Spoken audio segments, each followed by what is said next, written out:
الحمد حمدا كثيرا طيبا مباركا فيه كما يحب ربنا ويرضى. أشهد أن لا إله إلا الله وحده لا شريك له وأشهد أن محمدا عبده ورسوله. Hadirin yang rahmati Allah Subhanahu wa taala, azanillah wa iyyakum. Insyaallah kita lanjutkan kajian kita Arba'in Nawawiyah dengan syarah Syekh Shalih Abdul Aziz Al-Utsaimin, dan kita masuk kepada al-hadits al-ashir, hadis yang ke-10 ya. Nabi Hurairah radhiyallahu anhu qala Rasulullah sallallahu alaihi wasallam, ayuhan nas inna Allah tayyibun la yaqbalu illa tayyiban wa inna Allah amara al-mu'minina bima amara bil mursalin faqala ya ayyuhar rusul kulu min tayyibati ma wa'malu salihan inni bima ta'maluna alim. Dalam surat Al-Mu'minun ayat 51. Wa qala jalla wa ala ya ayyuhalladzina amanu kulu min tayyibati ma razaqnakum. Dalam surat Al-Baqarah 172. Thumma dzakara ar-rajul yutilu istafar as'atha aghbara yamuddu yadayhi ila as-sama' ya rab ya rab wa mat'amu haram wa mashrabu haram wa malbasu haram wa ghudhiya bil haram fa anna yustajabu lidzalik. Rawahu Muslim. Hadis yang ke-10 dari Abu Hurairah radhiyallahu Allah padanya berkata, bersabda Rasulullah sallallahu alaihi wasallam, wahai manusia, sesungguhnya Allah itu thayyib, Allah itu suci, bersih, baik, dan tidak menerima kecuali perkara yang suci, perkara yang baik. Wa innallaha amaral mu'minina bima amara bihil mursalin, dan sesungguhnya Allah telah memerintahkan kaum muslimin dengan apa yang telah Allah perintahkan pada para rasul sebelumnya. Wa qala, bagaimana firman Allah, ya ayyuhar rusul, wahai para rasul, para utusan Allah, kulu min thayyibat, makanlah oleh kamu dari perkara-perkara yang baik, wa amalu salihah, dan beramallah dengan amal saleh. Inni bima ta'maluna alim, sesungguhnya aku dengan apa yang kamu kerjakan maha mengetahui. Itu dalam surat Al-Mu'minun ayat 51. Wa qala, dan firman Allah Ta'ala, ya ayyuhalladzina amanu, wahai orang-orang beriman, kulu min tayyibati ma razaqnakum, makanlah oleh kamu dari perkara-perkara yang thayyib, dari apa yang telah kami rezekikan kepada kamu. Kemudian beliau menyebut seorang laki-laki yutilus safar, yang dalam perjalanan yang panjang, as'asa aghbara, ya as'asa aghbara, kusut rambutnya kemudian berdebu di badannya seluruhnya. Yamuddu yadaihi, kemudian dia mengadahkan kedua tangannya ilas sama, ke langit, yaitu berdoa dengan menyebut ya Rabb ya Rabb, dan memohon kepada Allah. Wa mat'amu haram, sedangkan makanannya haram. Wa mashrabu haram, dan minumannya juga dari yang haram. Wa malbasu haram, dan pakaiannya juga dari yang haram. Wa ghudhiya bil haram, dan dia diberi gizi, dibesarkan dengan gizi yang haram. Fa anna istajabu lidzalik, maka bagaimana akan dijawab, diperkenankan doa itu. Rawahu Muslim. Ikhwani fillah al-hibba, azanillah wa iyyakum. Hadis ini merupakan hadis yang menceritakan tentang atau mengambil pelajaran di dalamnya. Innaha aslun min usuluddin, di dalamnya ada pondasi, di dalamnya ada akar atau ajaran, prinsip dari prinsip-prinsip agama. Ya, bahkan anna katsiran minal ahkami taduru 'alaiha. Bagian ulama menyatakan bahwa sebagian hukum-hukum ya bermuara dari hadis ini. Di sini hadis Wa hadzal hadits fihi al-amru bil aql min at-thayyib. Hadis ini menggambarkan, menceritakan atau mendatangkan pelajaran, yaitu untuk memakan dari perkara yang thayyib. Thayyib jadi bukan hanya sekedar halal. Thayyib mengandung halal dan baik. Ini yang lebih luas daripada sekedar halal. Ya, thayyib bisa jadi makanan yang ya selain halal juga memberi kesehatan, tidak menjijikan, bukan khabith. Karena ada juga haram, ada juga khabith. Ya, makanan yang haramkan, makanan yang buruk. Nah, inilah pembahasan para ulama di dalam bab tentang salah satunya hadis ini menggambarkan tentang makanan. Qauluhu sallallahu alaihi wasallam, innallaha thayyib, yani annahu jalla wa ala munazzahu 'anil naqais. Ya, menggambarkan bahwa sesungguhnya Allah Subhanahu wa taala atau Allah Jalla wa ala bersih dari segala kekurangan. Wal uyub, bersih dari segala celah. Ya. Kalau Allah Maha sempurna, maka yang semua yang diciptakannya, walaupun di mata manusia mungkin ada kekurangannya, tapi itu ada hikmah di dalamnya. Ya, ada pelajaran di dalamnya, dan itu atas kehendak Allah menciptakan ketentuan takdir baik dan buruk. Menciptakan ya binatang yang buas dan binatang yang tidak buas dan seterusnya. Itu adalah kehendak Allah. Begitu juga dari buah-buahan, ada yang manis, ada yang asam, ya, ada yang pahit dan seterusnya. Itu semua kehendak Allah, ala masyiatillah, atas kehendak Allah, Allah ciptakan itu semua dengan kesempurnaannya dan hikmah ada di dalamnya. Wa annahu jalla wa ala lahu anwa'u kamilat fil qawli wal fi'li, fa kalamuhu jalla wa atyabul kalam. Dan sesungguhnya Allah Jalla wa ala mempunyai kesempurnaan, kelengkapan, baik dalam firman atau perbuatan. Maka fakalamuhu jalla wa atyabul kalam, maka firmannya, ucapannya adalah sebaik-baik ucapan, sebaik-baik firman. Wa fa'alu jalla wa ala kullaha af'alu khair wa hikmah, dan semua perbuatan Allah adalah seluruhnya kebaikan dan ada hikmah di dalamnya. Wasyarru laisa ila Allah jalla wa ala, keburukan tidak ada pada Allah Subhanahu wa taala. Walaupun Allah menciptakan iblis, menciptakan neraka, bukan maksudnya manusia ya diperintahkan untuk masuk neraka. Tetapi itu adalah sudah sunatullah, sudah kehendak Allah secara kauni, secara mujmal, secara keumuman, bahwa Allah menciptakan makhluk pasangan-pasangan, termasuk tempat, ada surga, ada neraka. Namun Allah perintahkan dari perkara-perkara yang baik. Kenapa? Karena innallaha thayyibun la yaqbalu illa thayyiban. Sesungguhnya Allah thayyib, ya, dan tidak akan menerima, yakni la yarda wa la yuhib illa thayyib.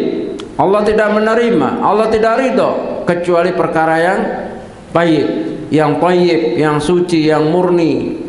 Ya, wa ya'ni aidan annahu la yasibu wa la yajur illa ala thayyib, dan sesungguhnya juga maknanya Allah tidak akan memberi pahala, Allah tidak akan memberi ganjaran kecuali dari perkara-perkara yang baik. Maka la yaqbalu, tidak akan menerima. Ini adalah suatu statement batasan, termasuk jiwa manusia. Allah ciptakan dengan tidak mengandung unsur dosa, fitrah. Kullu mauludin illa yuladu ala fitrah. Setiap manusia, jiwa terlahir kecuali dalam keadaan fitrah, suci, bersih, tidak ada dosa waris. Ya, mengenal Rabbnya, ya'rifu Rabbah, dan seterusnya. Islam, tunduk, kita terlahir dalam keadaan tunduk, rohnya bersih, maka nanti kembali kepada Allah dalam keadaan bersih. Yang diterima adalah ruh-ruh, jiwa-jiwa yang bersih, baik pembersihannya di dunia maupun di dunia dan di akhirat. Maka tidak akan jiwa yang beserta raganya nanti disatukan lagi di yaumul ba'ats, hari kebangkitan, di mana setiap jiwa dari Adam sampai yang terakhir bangkit, ya, tidak akan memasuki jannah kecuali dalam keadaan sudah thayyib, karena tidak akan diterima. Ya, jiwa-jiwa yang kotor, yang penuh dengan dosa, yang penuh dengan noda-noda perbuatan dosa, tidak akan masuk jannah kecuali harus dibersihkan dahulu. Nah, pembersihannya bisa di dunia dalam bentuk tobat anak Adam, ataupun dibersihkan ketika di neraka, fal'iyadzubillah. Nah, di dalam hadis ini bahwa kita bisa mengambil pelajaran bahwa la yaqbalu, Allah tidak menerima illa thayyiban, kecuali itu perkara yang thayyib, baik dalam bentuk amal. Maka apabila tidak ada kebaikan di dalamnya, kebersihan di dalamnya, maka disebut juga ibtalul amal, ya, batalnya amal, cacatnya amal seseorang. Ya, juga bisa terjadi dari ibtalus sawab, bisa amalannya tidak cacat tetapi ganjarannya, pahalanya yang cacat. Apa yang beda di sini antara ibtalul amal wa ibtalus sawab? Ya, yang ketiga ibtalur ridha bila amal, bisa terjadi batalnya keridoan dari amal itu, batalnya dari apa yang Allah ridhoi. Seharusnya Allah meridhoi amal seseorang, tetapi batal karena ada unsur-unsur tertentu. Ya, ini juga yang harus kita perhatikan, macam-macam bentuk perkara dari amalan yang batal dari seseorang. Dari contoh ibtalul amal, batalnya amal. Batalnya amal bisa terjadi ketika amalan-amalan itu rusak. Ya, bisa rusak karena niatnya berubah, karena tidaklah dikatakan amal soleh kecuali atas dua unsur, yaitu apa? Al-ikhlas was-shawab. Apabila salah satu unsur ini hilang, maka batallah amal itu. Artinya Allah tidak akan menerima. Seorang yang contohnya sholat dari takbir sampai salam, karena dia sudah belajar, maka dia kerjakan sesuai dengan apa yang Rasulullah SAW kerjakan, setara fisiknya, bacaannya, gerakannya, dari takbir sampai salam percis sebagaimana yang Nabi telah ajarkan. Tetapi niatnya bukan karena Allah, tidak ikhlas, adamul ikhlas, maka batal dia, nggak akan diterima oleh Allah Subhanahu wa taala. Begitu juga ibtalus sawab. Dia sudah ikhlas, dia sudah benar, amalannya sesuai, yaitu amal soleh, tapi di tengah jalan dia ujub, sum'ah, ya, atau ya dia contohnya ketika dia bersedekah, sudah bagus niatnya karena Allah, membantu saudaranya, setelah dia serahkan hartanya maka dia batalkan sehingga tidak terjadi pahala pada dirinya, yaitu dengan apa? Al-manni wal adza, dengan merasa memberi dan menyakiti orang yang diberi. Itu dalam surat Al-Baqarah. Janganlah kamu rusak sedekah-sedekahmu dengan al-manni wal adza, merasa dialah yang memberi, padahal itu hanya titipan dari Allah yang dia hanya menyampaikan dari Allah untuk hamba Allah, ya, kembali lagi kepada Allah. Tetapi tidak, dia merasa dia yang mencari harta itu dan dia berikan kepada orang lain, seolah-olah orang lain itu sangat memerlukan apa dari pemberiannya itu. Ya,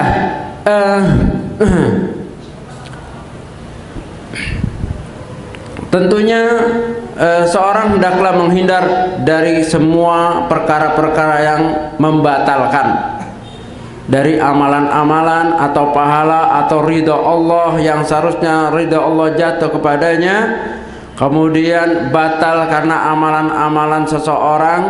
Ya, di antaranya yang membatalkan amalan seseorang atau ridha Allah kepada seseorang adalah kemusyrikan, baik syirkul akbar maupun syirkul asghar. Kalau syirkul asghar kita telah bahas bahwa dia membatalkan amalan yang dia riya saja, tetapi tidak membatalkan amalan-amalan yang lain, dan ridha Allah tidak sampai kepadanya karena dia amalan berkehendak dalam beramal karena tujuannya pujian manusia.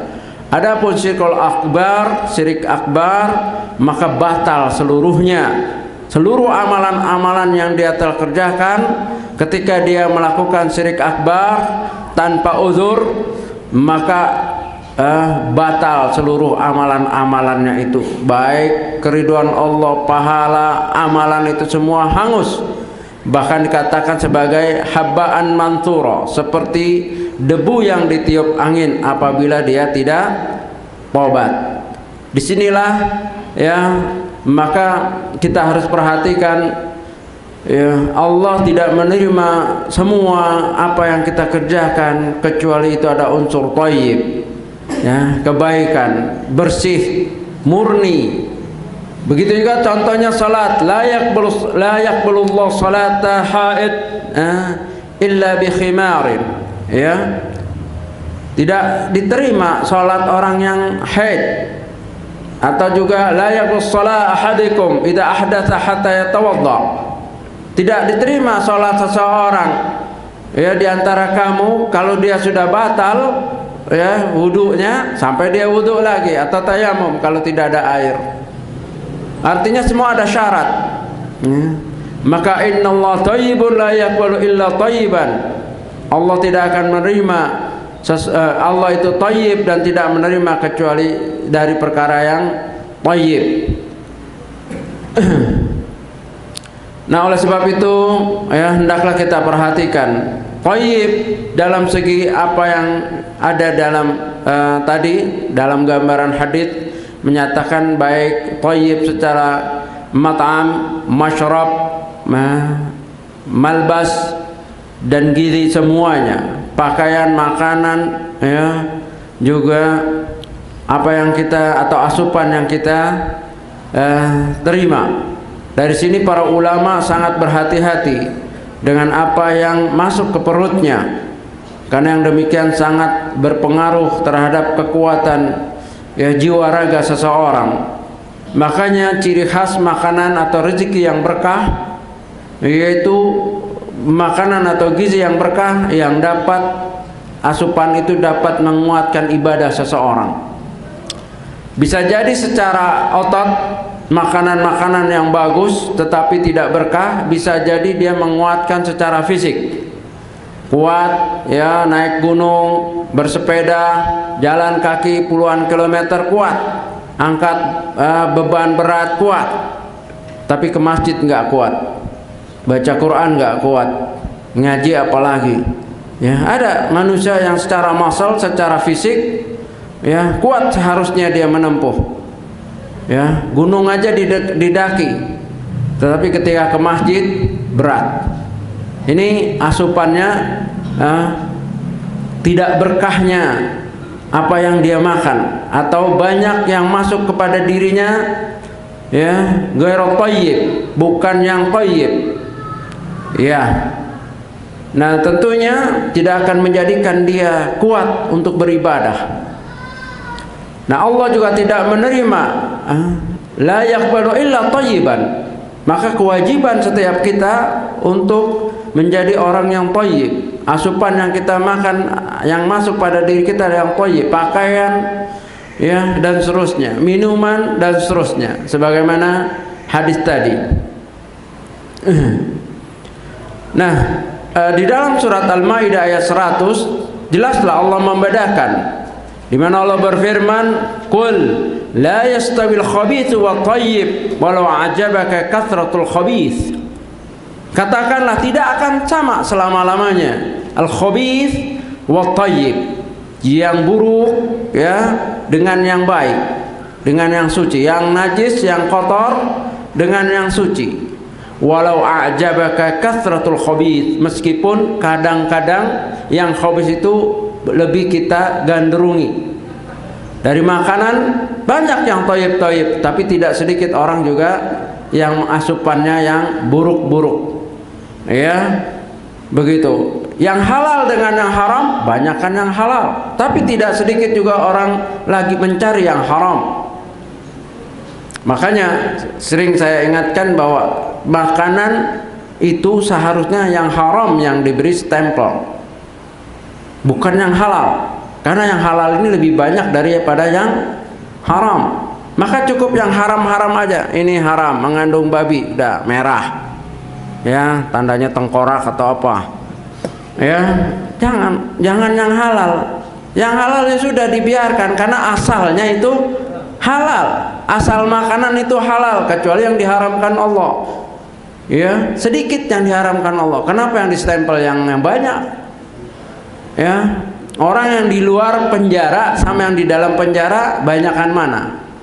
Yang di luar, yang di penjara aja itu ada stempelnya, hukuman mati, proses, ya, bajunya juga dilainin baju kuning ya. Ya, koruptor. Kan begitu. Orang yang koruptor dengan yang enggak kan banyak kan yang tidak. Kenapa semua ditempel enggak korupsi misalnya di belakangnya? Kan tidak. Jadi seharusnya yang khabith saja, yang haram saja. Ya, dan itu untuk menjelaskan. Kenapa? Karena jelas tidak sama. Allah berfirman dalam surat Al-Maidah ayat 100, la yastabil khabithu wat tayyib, tidak akan sama yang namanya khabith wat tayyib, yang halal dan haram, baik fil a'mal. Ini perhatikan, bukan hanya masalah makanan, baik dalam segi perbuatan, wa i'tiqadat, dan keyakinan. Jadi jangan dipersempit perkara thayyib dan khabith itu hanya masalah makanan. Walaupun bab kebanyakan membahas tentang makanan, tapi para ulama menyatakan bahwa ini berkaitan dengan amalan yang khabith dengan amalan yang thayyib, amalan yang buruk dengan amalan yang baik, baik dalam kacamata syariat. Ya. Kemudian juga i'tiqadat, keyakinan, kefahaman yang khabith ini banyak. Syubhat. Ya, pemahaman-pemahaman yang buruk yang menyesatkan manusia, yang menjadikan manusia kembali seperti hewan, banyak. Jelas berbeda dengan pemahaman yang thayyib. Islam adalah ya'lu wa la yu'la. Islam ini tinggi dan tidak ada yang lebih tinggi, dan Islam ini mengajarkan kepada kebaikan, beda dengan ajaran-ajaran lain yang mengajarkan keburukan. Ya, setelah contohnya agama samawi yang selain Islam, setelah prosesnya zaman, mereka telah mengajarkan keburukan, yaitu kemusyrikan. Itu adalah ajaran yang khabith. Bagaimana waqalatil yahudu Uzair ibn Allah, berkata orang Yahudi Uzair adalah anak Allah, berkata orang Nasrani Isa adalah anak Allah. Ini adalah khabith. Ini adalah akidah, keyakinan yang khabith. Begitu juga dengan ajaran-ajaran yang lainnya. Dan Islam, ya, umatnya juga teruji. Setelah wafatnya Rasulullah SAW, sebelum wafat Nabi sudah menggambarkan bahwa umat Islam sataftariqu ummati ala 73 firqatan, akan terpecah umatku menjadi 73 golongan, kulluha finnar, semuanya yang khabith-khabith, keyakinan yang buruk-buruk, finnar, di neraka, illa wahidah, kecuali yang thayyib, ma ana alayya al-yawm wa ashabi, seperti aku dan sahabatku pada hari ini.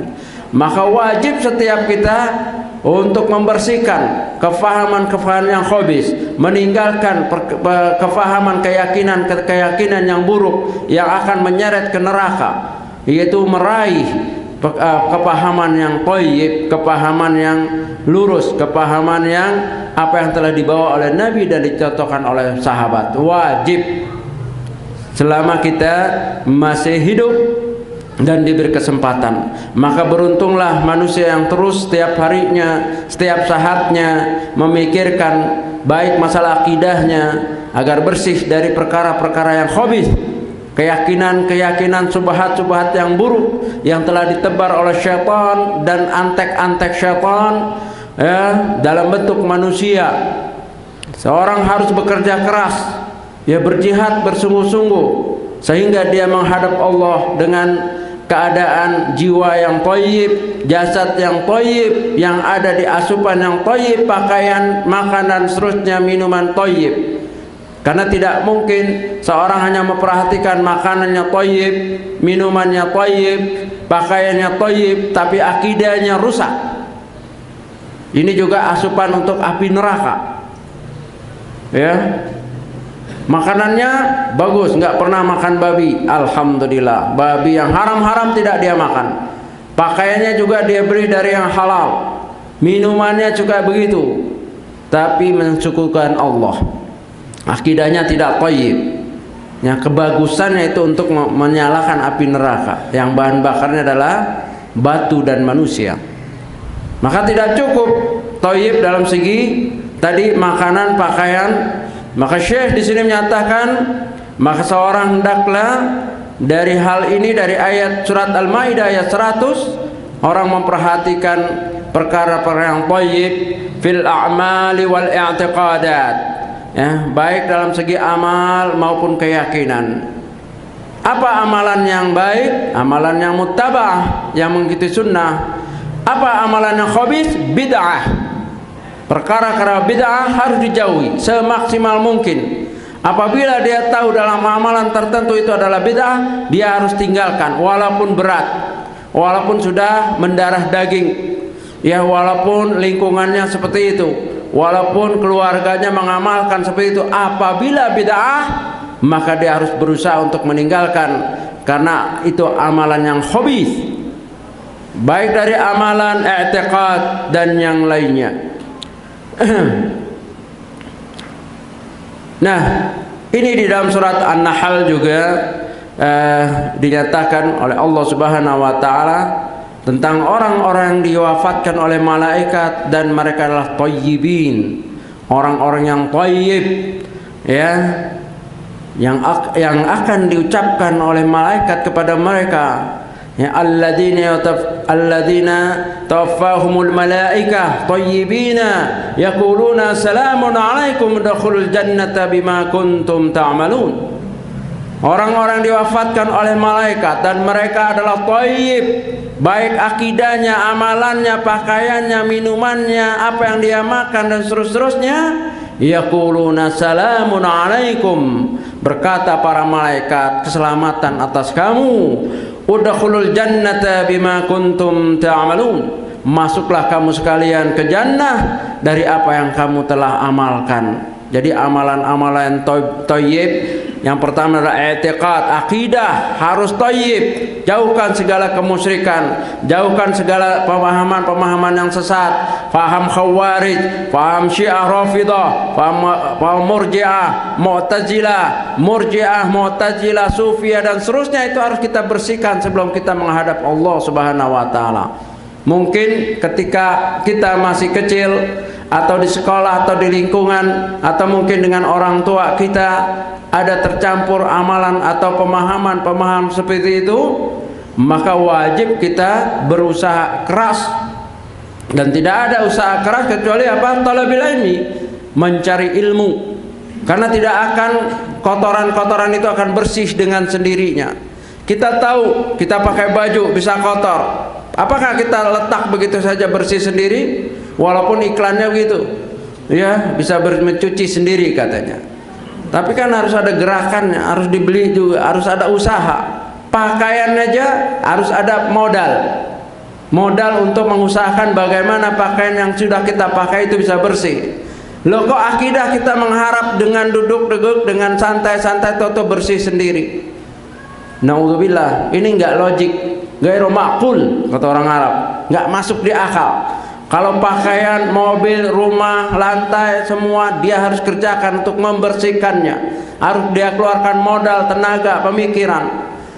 Apakah kotoran yang ada di benaknya, yang ada di dadanya dari segala kemusyrikan dan subhat-subhat, paham-paham sesat, dia harap menghilang begitu saja tanpa dia belajar, berusaha, bertanya, ya, dan mengkaji, diskusi, ya, dialog, bertanya dan seterusnya?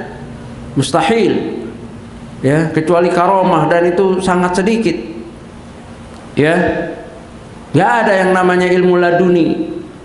Tanpa belajar orang langsung pintar, kecuali wahyu, dan wahyu sudah terputus. Hanya untuk siapa? Para nabi dan rasul. Manusia selain nabi dan rasul hendaklah dia belajar, berusaha, ya, jangan menunggu. Nah, inilah yang akan mendapat salam dari para malaikat, karena tidak akan masuk jannah illa thayyib. La yaqbalullahu illa thayyiban. Innallaha thayyibun la yaqbalu illa thayyiban. Allah itu thayyib, bersih, suci, dan tidak menerima nanti di akhirat manusia-manusia kecuali manusia itu sudah thayyib. Itu apa? Sudah bersih dari pemahaman, amalan, ya, apa yang dia makan, dia minum. Ini dalam surat An-Nahl ayat 32. Maka kewajiban kita, ya, kalau dalam kesibukan kita masih menyisahkan waktu untuk membersihkan mobil kita yang sering kita pakai, rumah kita bersihkan dengan gotong royong, lingkungan kita, ya, ada itu kerja bakti untuk membersihkan lingkungan, sekolah juga begitu. Maka kita wajib menyiapkan waktu, menyediakan waktu, tenaga, pemikiran, dana untuk bagaimana membersihkan, ya, membersihkan akidah kita dari tadi perkara-perkara syubhat, apalagi kemusyrikan, membersihkan amalan kita dari segala jenis bid'ah, dan membersihkan juga apa yang kita dapati dari ma'isyah, mana yang halal, mana yang haram, mana yang syubhat. Membersihkan juga apa asupan kita pada kita, anak istri kita, keluarga kita, dan membersihkan juga apa yang kita pakai, apa yang kita minum. Dan ini selama masih Allah beri kesempatan, karena tidak ada kehidupan di dunia ini dua kali. Kalau ada, banyaklah yang selamat, ya, sepilah neraka itu. Kalau ada kehidupan di dunia ini dua kali, seorang gagal kehidupan yang pertama, terus dia jalankan kehidupan akhirat, ternyata hasilnya begini, ngulang lagi, ya, semua selamat. Tetapi tidak ada. Itulah sudah ketetapan Allah, hidup di dunia sekali dan hidup nanti keduanya adalah di alam akhirat untuk selama-lamanya. Maka mudah-mudahan kita yang hadir di sini termasuk orang yang diberingankan oleh Allah Subhanahu wa taala untuk segera membersihkan dari akidah, amalan, apa yang kita asup, dan seterusnya. Kenapa? Karena innallaha thayyibun la yaqbalu illa thayyiban. Wa innallaha amara al-mu'minina bima amara bil mursalin. Dan Allah memerintahkan kepada kaum mukmin, kita semua, tidak dikhususkan hanya untuk para rasul, kita juga diseru apa yang telah diseru oleh Rasulullah, oleh Allah kepada Rasulnya. Ya ayyuhar rusul, kulu min thayyibati wa amalu salihah. Nah, di sini jelas bahwa bukan hanya makanan, ya. Katakanlah, ya ayyuhar rusul, wahai para rasul, para utusan Allah, makan yang thayyib, wa'malu salihah, dan beramal-amal saleh, wala yakunu amalun amalan salihah illa ala syartain, dan tidaklah dikatakan suatu amalan itu menjadi amal saleh kecuali memenuhi dua syarat, yaitu apa? Al-ikhlas was-shawab, ikhlas dan benar. Yang ini yang harus kita perhatikan. Dan tentunya ini bukti daripada kesyukuran kita kepada Allah Subhanahu wa taala dari apa yang Allah telah berikan kepada kita. Maka merugilah mereka yang hidup tanpa perhitungan, ya, tidak semat dalam menghitung, kurang muhasabahnya, apa saja keyakinan dipegangnya, apa saja amalan tidak dicek lagi sunnah wal bid'ah dikerjakannya, apa aja makanan pokoknya dapat mengenyangkan, menguatkan masalnya dimakan, dan apa saja minuman ya yang untuk menghilangkan dahaga dia minum, dan seterusnya. Ini adalah orang yang menyesal nantinya, dan penyesalan nanti tidak ada artinya karena tidak ada pengulangan hidup. Dan itulah sesungguhnya keinginan ya, orang-orang pelaku dosa ingin kembali ke dunia untuk mengulang kehidupan dan untuk beramal soleh ya, sebagaimana dalam surat Sajadah dan surat yang lainnya. Setelah mereka melihat apa yang dihadapkan nanti, mereka berkata, Rabbana farji'na na'mal salihan inna muqinun. Ya Allah, kami telah lihat, kami telah dengar, farji'na, balikan kami ke dunia, kami akan beramal saleh, menjadi orang-orang yang saleh. Inna muqinun, sekarang kami yakin. Maka keyakinan ya di kehidupan di akhirat, bahkan sebelum lagi ke akhirat, ketika terjadinya kiamat, keyakinan keimanan itu tidak ada manfaatnya. Begitu juga keyakinan ketika sakratul maut tidak ada manfaatnya. Karena ada hadis katakan, innallaha yaqbalu taubata 'abdin, sesungguhnya Allah menerima taubatnya seseorang sebelum apa? Yugharghir, sebelum nazak, sebelum sakratul maut. Sebagaimana taubatnya Fir'aun yang ditolak oleh Allah karena sudah sakratul maut. Faliyadu billah. Oleh sebab itu mari kita perhatikan salah satu contoh yang disebut oleh Nabi SAW, yaitu untuk gambaran kita, yaitu apa? Ar-rajulu yutilus safar as'asa akhbaru yamuddu yadayhi ilas sama, ya Rabb ya Rabb, wa mat'amu haram wa mashrabu haram wa malbasu haram wa ghudhiya bil haram, fa anna yustajabu lidzalik. Ya, Nabi SAW mencontohkan seorang yang dalam perjalanan yang panjang. Ya, artinya safar itu sebetulnya tempat yang mustajab, waktu yang mustajab seorang untuk berdoa. Kenapa? Karena safar itu separuh azab, separuh siksaan.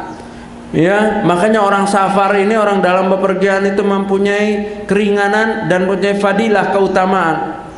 Di antaranya doanya yang mustajab. Maka Nabi menggambarkan dengan bentuk safar yang panjang. Yutilus safar, orang yang dalam perjalanan yang panjang. As'asa, berdebu, kusut rambutnya. Akhbaru, berdebu. Ini adalah perjalanan zaman dahulu, naik onta, padang pasir dan seterusnya, risikonya besar. Ya, walaupun mungkin sekarang dengan pesawat, sebetulnya lebih serem loh pesawat daripada onta. Ya, kalau onta jatuh palingan patah, tapi pesawat jatuh man robuka, udah nggak kenal lagi dia. Ya, jadi sebetulnya kelihatannya enak, tapi resikonya lebih besar. Ya, apalagi pada kisah-kisahnya banyak yang jatuh, tambah tegang lagi itu. Makanya doanya itu mantap-mantap. Ya, apalagi dengan cuaca yang ya istilahnya ada pengumuman.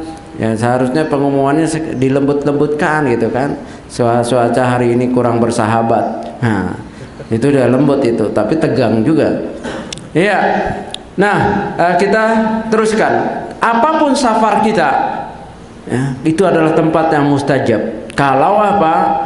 Kalau makanannya, minumannya, ya semuanya benar. Dan apapun safar kita, ya seberat apapun safar kita, apabila dia berdoa kepada Rabbnya, ya Rabb ya Rabb, wa mat'amu haram wa mashrabu haram wa malbasu haram wa ghudhiya bil haram, fa anna yustajabu lidzalik. Akan tetapi dengan safar yang memenatkan, yang menyiksa, meninggalkan keluarga, kesenangan dan keterbatasan, akan tetapi makanannya haram, minumannya haram, pakaiannya haram, dan dia dibesarkan dari gizi yang haram, maka bagaimana doanya akan diterima? Waliyadzubillah, mudah-mudahan kita termasuk orang yang memperhatikan perkara-perkara ini untuk diri kita, keluarga kita, dan orang yang kita cintai, karena itulah tugas kita. Salah satunya di bumi, di muka bumi ini kita diciptakan untuk bagaimana menyembah Allah, mentauhidkannya, dan bagaimana kita menghadapnya dalam keadaan thayyib. Ya, di dalam hadis dikatakan tentang keutamaan safar, salasu da'awati mustajabatul la syakka fihinna, ya, yaitu 3 doa yang sangat mustajab dan tidak diragukan padanya, yaitu diantaranya safar.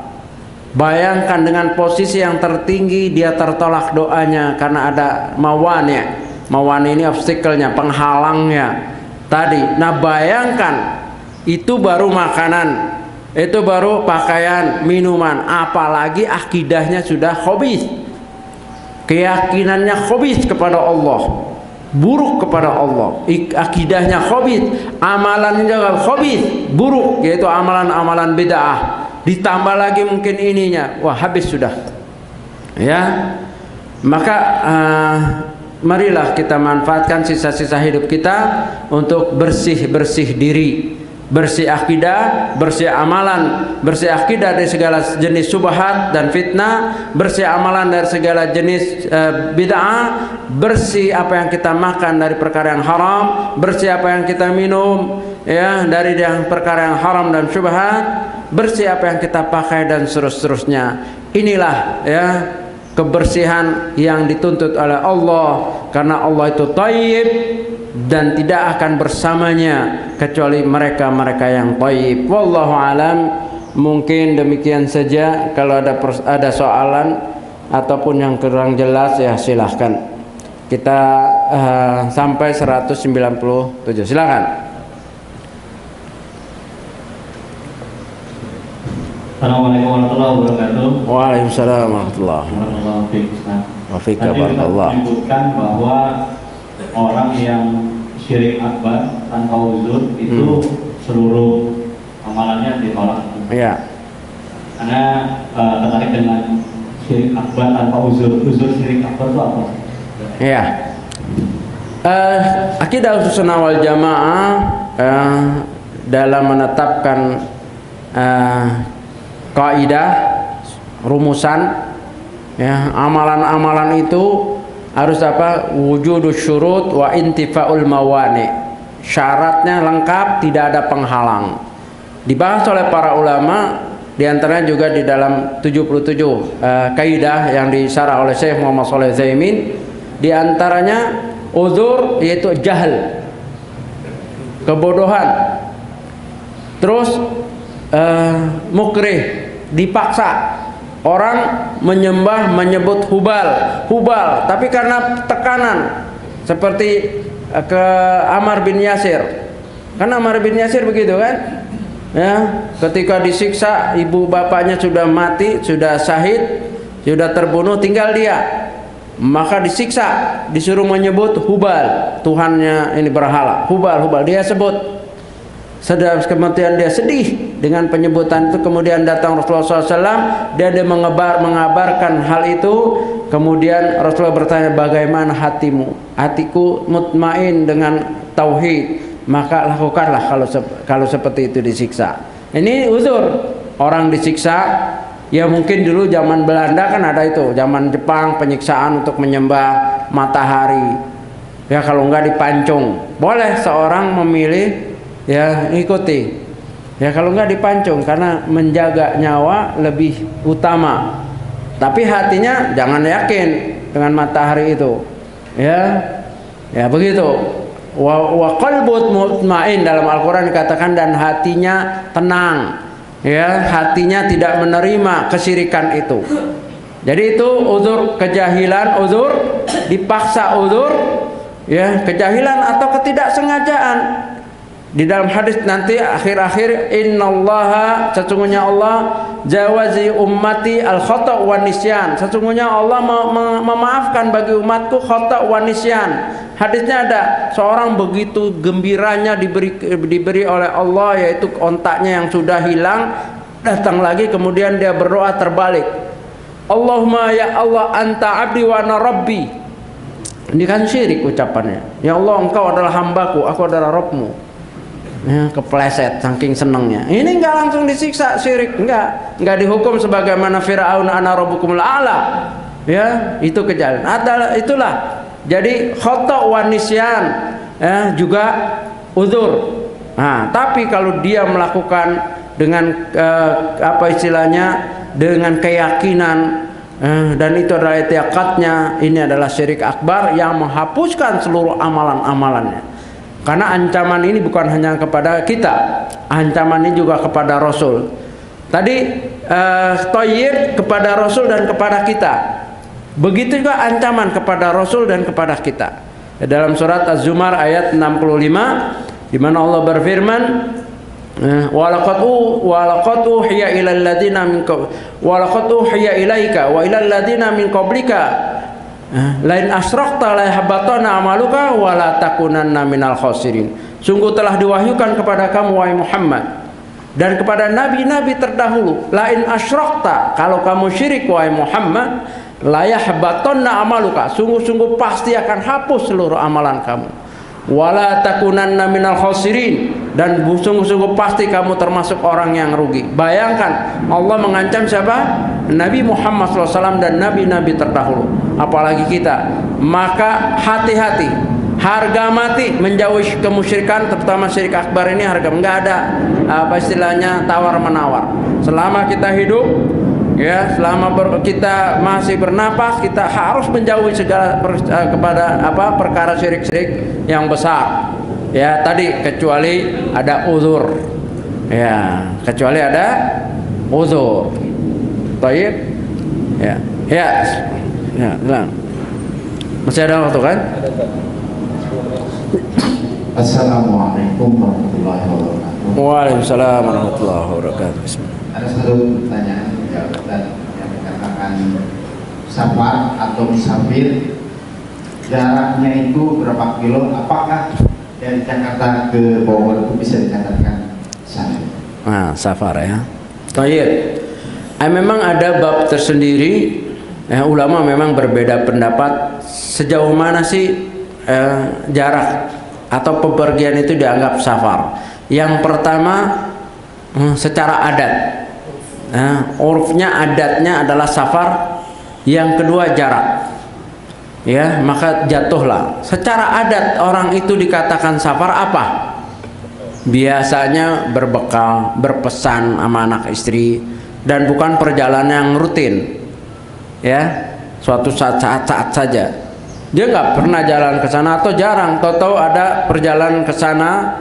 Nah, secara adat maka dia disebut safar apabila misalnya berpesan kepada anak istrinya, pada tetangganya, dan di antara sunnahnya adalah minta nasihat kepada orang yang dianggap alim, ya, sebagaimana para sahabat ngadu kepada Nabi, terus Nabi menasihatkan dan mendoakannya.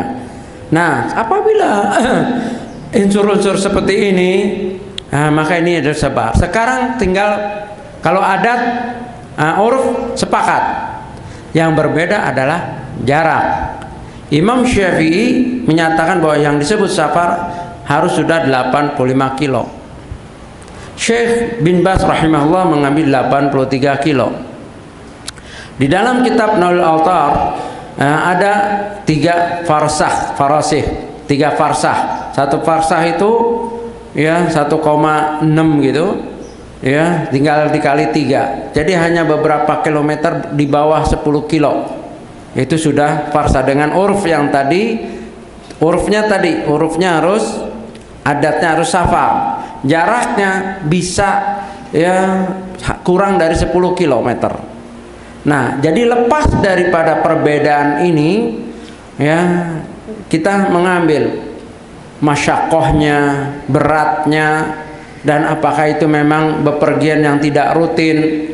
Begitu, telah memenuhi syarat, maka itu adalah safar, ya, maka itu adalah safar. Tinggal yang mana yang kita perlu sepakati masalah jarak. Contohnya Memang ada riwayat bahwa Nabi SAW keluar baru 3 farsah sudah menjama dan qasar, sudah di luar. Para sahabat. Tapi itu dengan tujuan sebetulnya lebih daripada itu, tetapi sudah jarak segitu dianggap.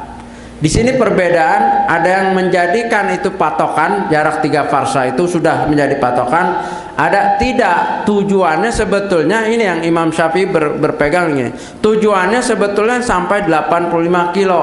Tapi ketika proses tujuan di sana, ya, jarak 3 farsah juga sudah boleh jama dan ke. Contoh, kita mau ke Bandung atau Surabaya. Nah, dari rumah ke bandara, tapi tujuannya kan Surabaya, kita sudah boleh di situ jama dan qasar. Yang nggak boleh di rumah jama dan qasar. Nah, ketika orang sudah sampai bandara, disinilah orang berbeda pendapat. Oh, itu belum 85 atau belum ini. Padahal hadisnya seperti itu, ya, hadisnya seperti itu. Nabi belum jauh-jauh 3 farsah sudah melaksanakan, para sahabat juga begitu, ya, melaksanakan itu. Padahal tujuannya adalah lebih jauh. Nah, mana yang memungkinkan dalam kondisi-kondisi tertentu? Yang jelas semuanya, ya, kalau di dalam Sahih Fikih Sunnah merangkum semuanya, dilihat juga kondisional. Kalau misalnya perginya ringan, jaraknya juga di bawah 10 km, ya, udah perginya enak, pakai mobil, pakai apa, bukan di padang pasir, ya, ya nekat lah kalau jamak qasar gitu. Kalau jamaknya aja masuk di akal, karena jamak ini nggak berkaitan dengan nggak dengan safar. Di rumah juga boleh jamak, tapi nggak boleh qasar di rumah.